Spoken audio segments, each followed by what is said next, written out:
My name's Greg Knapp. This is the Greg Knapp Experience, your 20 to 30 minute thrill ride for your commute or your workout. Well, Joe Rogan apologizes for using the N word. Will Joe Biden? FBI boss says there's no double standard in prosecuting the Capitol riot and the left wing riots all across America. Of course not. Mainstream media ignores the meta analysis of the ineffectiveness of the COVID lockdowns.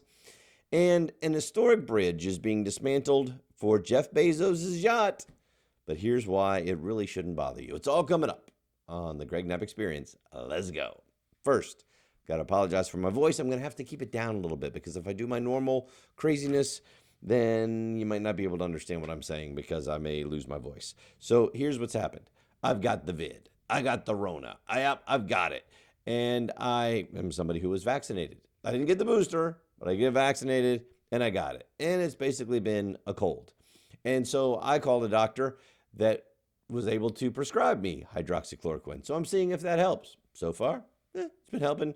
I don't know if it would have helped more or less if I didn't take it. I didn't get the ivermectin, couldn't find that doctor. So, I'm just trying it out because everything I read and all the research I did showed that it really couldn't hurt me on the dosage that was going to be used in order to treat me. So why sit around and just wait to get sicker? Why not try something? Well, the problem is there are several doctors that told me they couldn't do that. There are several pharmacists that said they couldn't actually fill the prescription. Why? Well, that's an off-label use. You know how many off-label uses we use for medications all the time?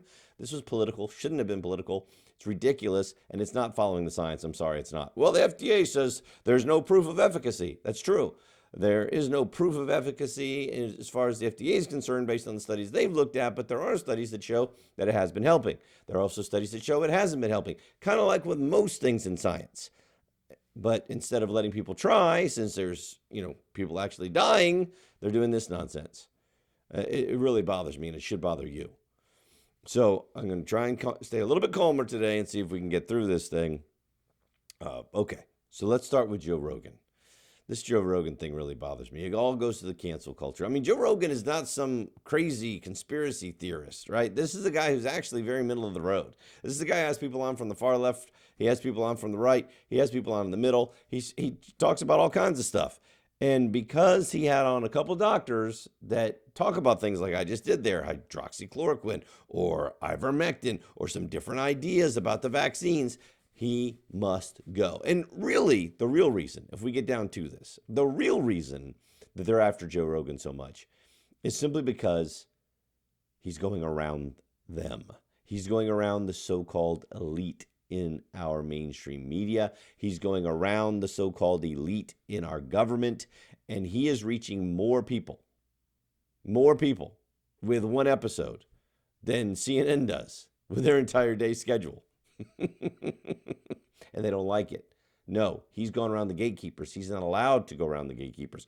And what kind of credentials does he have? Does he have a degree in journalism? No. Does he have a degree in medicine? No. Does he have a degree in law? No. Has he gone to the right schools? No. So therefore, he must be silenced because how dare you listen to somebody like him? And what they miss is you're not listening to Joe Rogan because he's going to tell you something from his brain that's just so amazing that it blows your brain. First of all, I do think the guy's smart. I do think he does a lot of research. I do think he preps for his show. I've listened to a few of his shows. He does a good job. But here's why people like him. He's sincerely curious, and he lets people answer questions.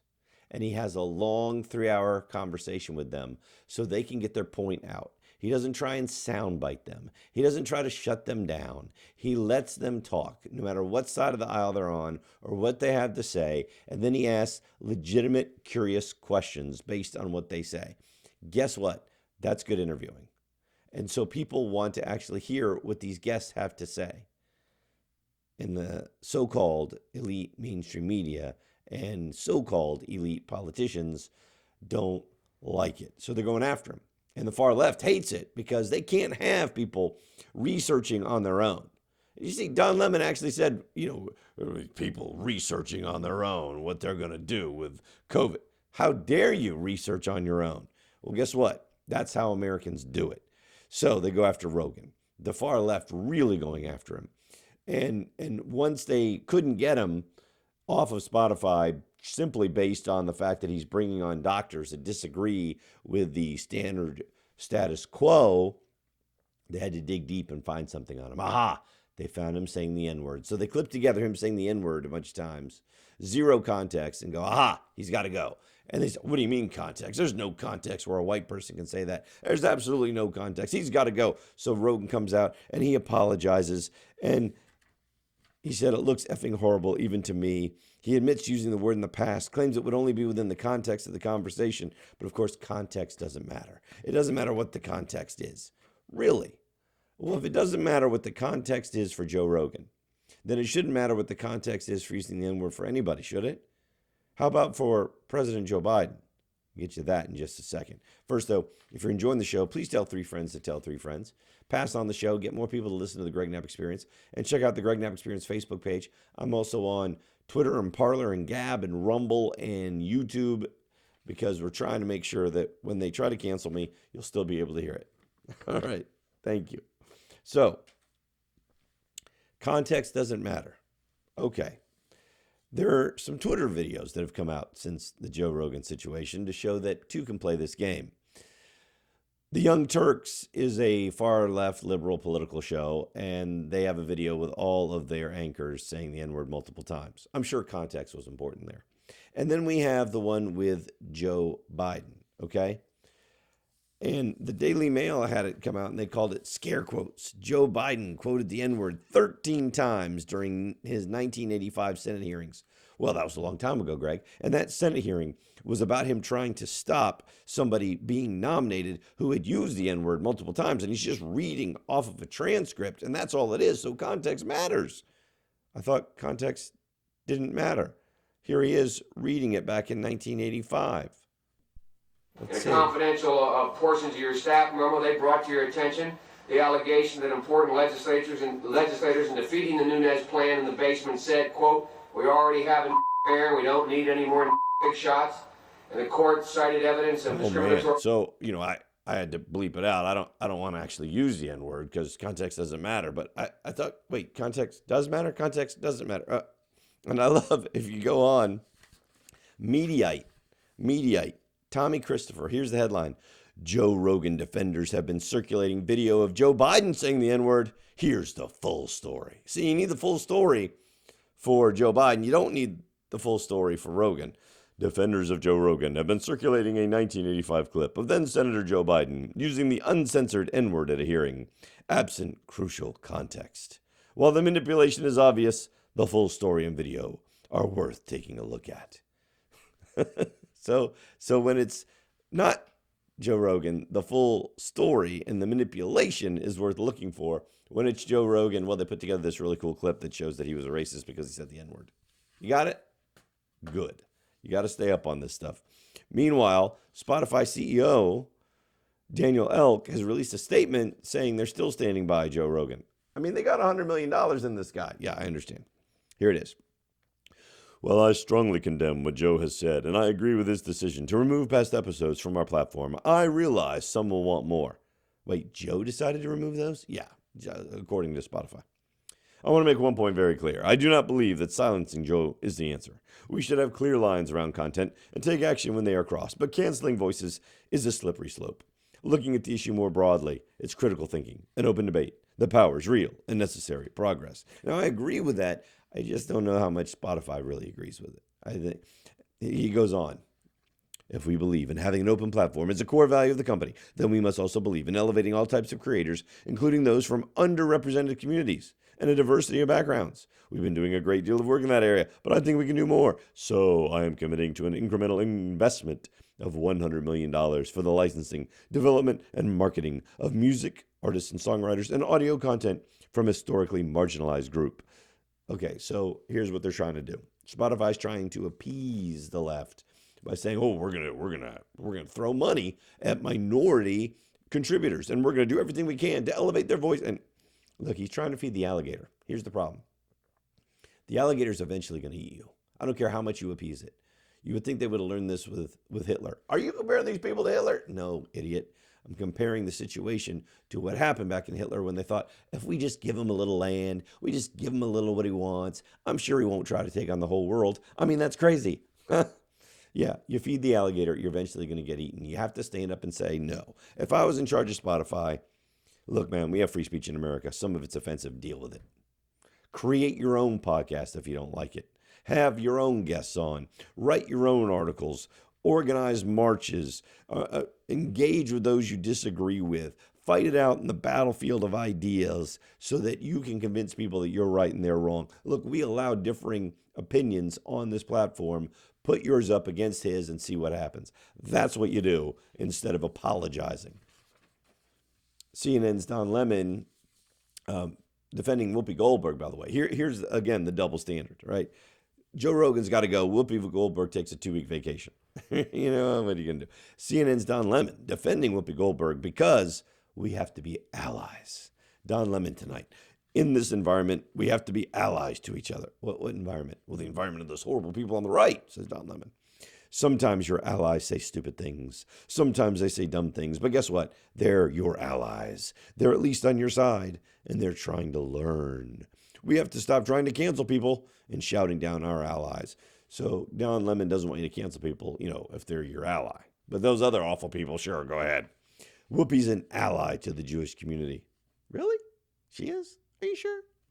She is. She said something she shouldn't have said. Okay, fine. But don't put her in a corner and marginalize her. Use her to the best of your ability to get the conversation and your points across. Since Goldberg does not have a history of anti-Semitism and delivered sincere apologies, punishing her is heavy-handed. Right. Well, in 1993, she contributed a recipe to Cooking in the Litchfield Hills, and she contributed Jewish American Princess Fried Chicken. Daily Mail reporting. I'm not kidding. Now, Whoopi Goldberg's real name is Karen Johnson. All right, so Karen Johnson, Whoopi Goldberg, put this forward into the cookbook in 1993, the Jewish American Princess Fried Chicken. Send chauffeur to your favorite butcher shop for the chicken. Save the brown paper bag. Have your cook melt equal parts oil and butter, 3/4 deep in skillet over moderate heat. She goes on. Handbag to cook. Go dress for dinner. While you dress, have cook preheat oven to 350 and brown chicken slowly in the skillet. Blah, blah, blah. Have cook prepare the rest of the meal while you touch up your makeup. In about half an hour, voila, dinner is served. You must be exhausted. So it's a very funny thing, supposedly, about Jewish American princesses because, you know, stereotypes. Nice. And here's the thing. Whoopi Goldberg is trying to be funny here. And she did an offensive recipe. So?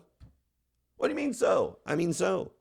I mean, when do we get to this point where this should get her canceled or that should get him canceled? Or, you know, no, I don't like anybody getting canceled. I'm going to get to that in just a second. However, when this first came out, the Anti-Defamation League did not like it. Said it was insulting and anti-Semitic. But at the time, Whoopi Goldberg's agent defended her. Said, maybe the critics are not aware that Whoopi's Jewish, so she's certainly not anti-Semitic. Well, here's the problem. She's not Jewish. She claims Jewish ancestry, but her DNA file does not show any.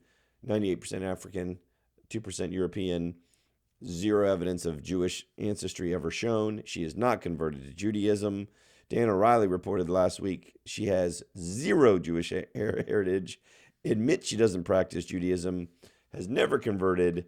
She's not Jewish. Nice try. But here's the thing. I want the cancel culture to end totally. I don't want to try to get liberals canceled so that we can say, well, at least they're getting canceled too. I just want it to stop. Now, right now there's a double standard. There's no doubt about it. So some people are saying, Greg, the only way to fight this is fight fire with fire. And I think they have a very good argument. I am wobbling on this because you can't just unilaterally disarm. I mean, it's nice for us to say, hey, we are for free speech and we don't want to cancel you. The problem is they're canceling us. So what do? I mean, there are times when what you say should get you fired, especially if you're working in a certain place. Like you're a police officer and you're saying hateful things about one group of people and you have to go out there and decide whether to arrest people. Or you're a judge, same thing. Or you're a teacher and you've got kids of all different walks of life and you're spewing hatred about one type of life. Okay, I get it. You have a lot of power, you have a lot of influence. But it is a very slippery slope, isn't it? And how do you stop the whole cancel culture? Do you just unilaterally disarm and say we're for free speech? Because guess what? That's not working. And that's why you get pieces like this from Megan Fox. Fire Whoopi is the headline. Mutually assured destruction is the only way to end the cancel culture for good. So she likens it to what happened in the Cold War. You know, the Russians are over there saying we can blow you up 15 ways to Sunday with our nuclear weapons. We're like, oh yeah, we can do it 20 ways. And there's that mutually assured destruction idea so they don't launch the nuclear weapons. And it seemed to work. So same thing she says. She says, look, in normal times, conservatives hate cancel culture, but because we believe in free speech, and we shouldn't ever want anyone fired for their free speech, and we don't. But these are not normal times. So before the left will stop canceling us, they need to lose a lot more of their own to this war. And it means instead of being squeamish about firing Whoopi, we should call for her head. Because these are the new rules. We follow the new rules, excuse me, until the left stops. And when the left gets sick of losing their own at their own game, they'll change the rules, but we're not there yet. Okay, so 2 questions I have for you. 1, do you think that'll work? 2, are you willing to do it? That's it. I don't know. Because what we're doing right now sure isn't working. Maybe that's what it takes for people of all walks of life to finally figure out, you know what? This cancel culture is dumb. Here's what I think. I think the majority of people already know that the cancel culture is dumb and would love for it to stop, but they're afraid to speak out because they think they're going to get canceled. It's what's happening with the transgender swimmer at Penn. There's already a letter, anonymous letter, that reportedly the vast majority of women on the swim team have signed that says, hey, look, we support this dude. He can do whatever he wants. However, he has a biological advantage in swimming. All you got to do is look, he was ranked 400 and something in male swimmers last year. And now he's ranked number 1. And now he's going to the NCAA championships and he's going to blow away records. And it's just not right. But they're afraid. They had to sign that anonymously. Sign it. They had to write it anonymously because they're afraid. They're afraid they're going to get kicked off the team. They're afraid they're not going to get any job offers when they leave Penn. And it's the cancel culture. And it's wrong and it's got to stop. And I don't know how to stop it. Is that the way to stop it? Fighting fire with fire? Oh, but here's a win. Last week I told you the Anti-Defamation League, the ADL, changed its definition of racism to make it only whites against blacks. Well, now they've changed it back after a backlash. How about that? The organization Californians for Equal Rights Foundation and 20 other civil rights groups sent a letter to the ADL raising alarm over its definition of racism, only people of color oppressed by white people, and they've changed it back now so that it now says, the interim definition, racism occurs when individuals or institutions show more favorable evaluation or treatment of an individual or group based on race or ethnicity. So, hey, there's a positive. Meanwhile, you want to talk about a laugher. The FBI boss, Christopher Wray, has denied that the Capitol riot is taken more seriously than the 2020 riots. Oh, no, we're doing all we can. Oh, we're investigating so many people. Oh, absolutely. He was asked about it. I mean, absolutely. We have one standard, which is I don't care whether you're upset about an election, upset about the criminal justice system, whatever it is you're upset about. There's a right way and a wrong way to express what you're upset about in this country. And violence against law enforcement, destruction of property is not it. Yeah, here. Right, well said. Yes, except they don't really mean it. They don't really mean it. Hundreds of arrests have been made in both cases. Okay, wait, one event and you've got over 700 people arrested. You've had events all summer long, really for a year, all across the country, and there's about the same amount of people arrested. And the people arrested for the riots all across the country have quite often had their charges dropped. But no, it's exactly the same. Oh, yes, exactly the same. He tried to give a case of a grand jury indicted Nautica Turner in October for trying to burn down a 7-Eleven in St. Louis. That's great, one case. Here's another case. How about the man who set a deadly fire in a Minneapolis pawn shop during the 2020 riots? He was spared a murder charge, sentenced only 10 years for arson. Federal prosecutors invoked Martin Luther King Jr. and asked the judge to show leniency. The judge sentenced Montez Terrill Lee to between 6 to 10, less than the sentencing guidelines. By the way, yes, there was a man found dead in the rubble. Matthew Olson is an assistant attorney general who heads the DOJ's National Security Division. He told the Senate in January the DOJ's investigation into the Capitol riot is unprecedented, announced his office had created a new domestic terrorism unit, and said the Capitol riot is being investigated as an act of domestic terrorism. Are they doing the same for the riots all across the country? Nope. Even though it was coordinated across state lines? Nope. Even though quite often federal officials and federal buildings were either attacked or vandalized? Nope. Oh yeah, it's the same. Absolutely. I mean, who are you going to believe, me or your own eyes? Joe Biden back at it again. I don't know how many times this can go on before people start to say there's something seriously wrong with this dude. So this was him speaking at a union event, and he was trying to wrap things up. And I just want you to see if you can make any sense of this at all. Let me listen. I don't want to get going because I keep you here too long, because you know all what I've said, and you know what I've done, and you know what we're doing, and I know what you're doing. Let me close with this. Wait. I don't want to get going because I keep you here too long, because you know all what I'm about to, what I've said, you know what I've done, you know what we're doing, and I know what you're doing. Is this the Babylon Bee? Am I being punked? Is Ashton Kutcher around? What? For real? Yes, that's really what he said. I don't want to get going because I keep you here too long, because you know all what I've said, and you know what I've done, and you know what we're doing, and I know what you're doing. Okay. Somebody, please help this man and help our country. 25th Amendment time. Meanwhile, last week, I think you'll remember, I talked to you about that meta-analysis on lockdowns, and it found that it might have reduced deaths from COVID by 0.2%. That was it. And I said, how much will you see this in the mainstream media? Well, here we have it.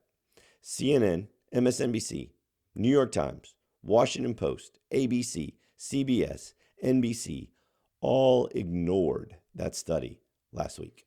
All of them ignored it. Shocking? No, not shocking at all. Exactly what we thought. That study included how domestic violence increased because of this.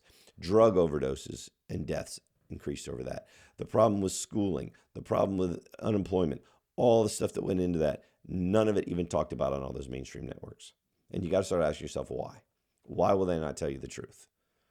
New York Times has some new CDC data that shows the COVID-19 boosters have helped quite a bit for people over 50. And it makes perfect sense. And especially for people over 65. And that's what we've been talking about from day one. Protect the most vulnerable. And 65 plus are the most vulnerable. So here's what they found. As of December 25, the rate of hospitalization among unvaxxed adults over 65 was 246 per 100,000 people. That dropped to 27.4 among people who were vaccinated without a booster, and to 4.9 among those who were vaccinated and received a booster. So, and I haven't gotten into the weeds on this study, but it looks like if you're over 65, it's smart to get vaccinated and take a booster. All right. And the same thing for deaths. It was extremely better to have vaccination and a vaccination with a booster. But when you get down to the young people, it didn't make much difference at all. So if we're following the science, why are we saying that we're going to even have kids vaccinated and boosted? Speaking of the science, the CDC is admitting now that natural immunity is more protective than vaccinations. Pretty good. But at the same time, it's sending out stuff that the lowest risk group for COVID-19, the kids, should still get vaccines and boosters, regardless of their health. That is not the science. And they're sending out the same thing at the same time. Something wrong here. I know my voice is going. I'm just going to finish the show, and maybe I'll have to skip tomorrow. We'll see. Speaking of masking, I told you at the NFC Championship game, right? We talked about this. You had San Francisco mayor, the LA mayor, the governor of California. They were all unmasked in the SoFi Stadium, taking pictures of Magic Johnson, yucking it up. Oh, well, we only took off our mask to take a photo. No, video shows that they're sitting around lounging with their masks off. And the problem is there's a mask mandate because of people like them. And in the stadium, there's a mask mandate because of people like them. So the latest is the Los Angeles mayor came out and said, quote, I wore my mask the entire game. And when people ask for a photograph, I hold my breath and yeah, I'm not making this up. I hold my breath and put it here. He's talking about the mask on his chest. And people can see that. There is 0% chance of infection from that. What science did he use to hold the breath? The hold the breath study? Is the hold the breath study? There is no hold your breath study. Hold my breath while I take a photo. Come on, dude. You got to be. See, here's the thing. If the liberals really thought it was that dangerous to not wear their mask, then they would never take it off for a photo. They would not take it off to drink. They would not take it off for any of that in a crowded area. They would leave, or they wouldn't drink, or they wouldn't eat. They know that the mask stuff is kabuki theater. The CDC has even admitted that now. Those cloth masks, even the surgical masks, don't really do anything. And there was a study out last week, a meta-analysis. Even the N95 doesn't do much for kids because it has to be fitted exactly right, and you can't fiddle with it, and that's what kids do, which takes us to the schools, which takes us to Stacey Abrams, Democratic gubernatorial candidate. She was reading to children, and there's pictures of her sitting with the kids with her mask off for the photo, and all the kids had their masks on, and all the adults in the room had the mask on. And she's trying to say, well, how dare you question me? It was during Black History Month reading, and therefore you're a racist. Think people are getting tired of that? I mean, eventually, shut up, you're a racist isn't really much of an argument. Then we go to Jeff Bezos. I'll end with this. Jeff Bezos has a super yacht being built for him. And Rotterdam has a bridge. See, the Dutch are building him this boat. It's an amazing boat, 417 feet long, too tall to fit through an historic bridge there in Rotterdam. So they're going to take the bridge apart. What? No way. Rich people, look what they do. They're destroying everything. I can't believe it. Now, and you say, now hold on a second. They're also putting the bridge back together. So Bezos is not forcing this to happen. The company that's making the bridge, the company that's making his yacht want to make the money. They talked to the mayor. They talked to whatever their city council is over there. And they said, yeah, we'll do it. Why? The jobs created by the construction of the yacht is why they're doing it. There will also be jobs for the people that are taking down and putting the bridge back together again, which will only take a few weeks in the summertime. They decided to do it for the money. So anybody who's mad that this is happening, talk to the mayor of Rotterdam. Talk to the city council, whatever the equivalent over there is. If they didn't want to do it, they didn't have to. They're the ones that decided to do this to make money. And it's helping their city. So I don't understand these virtue signalers that get so upset that something like this is happening. Do you? My name's Greg Knapp. This is the Greg Knapp Experience.